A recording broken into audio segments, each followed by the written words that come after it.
Hello বন্ধুরা, অনেক দিন পর তোমাদের সামনে একটি মজাদার গল্প নিয়ে আসলাম। আশা করি গল্পটি তোমাদের কাছে ভালোই লাগবে। একটা ম্যাও নামের একটি ছোট্ট বিড়াল। সে জানালার পাশে বসে বাইরের দুনিয়ার দিকে অপলক তাকিয়ে থাকে। এই ছোট বিড়ালটির ইচ্ছে একদিন সে ঠিক এই পাখিদের মতো বাইরের দুনিয়া ঘুরে দেখবে। এক সকালে দরজা খুলে যায়। সাহস করে ছোট্ট ম্যাও বিড়ালটি বেরিয়ে পড়ে নতুন অভিযানে। বিড়াল ম্যাও একটি গাছে উঠে পাখিদের সাথে খেলতে চায়, কিন্তু তারা উড়ে যায়। সে তবুও হাল ছাড়ে না। আকাশে মেঘ করে বৃষ্টি নামে।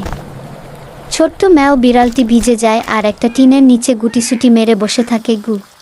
একটি ছোট্ট মেয়ে ছাতা হাতে এসে ভিজে যাওয়া বিড়াল ম্যাওকে দেখে কোলে তুলে নেয় আর ভালোবাসায় ভরিয়ে দেয়।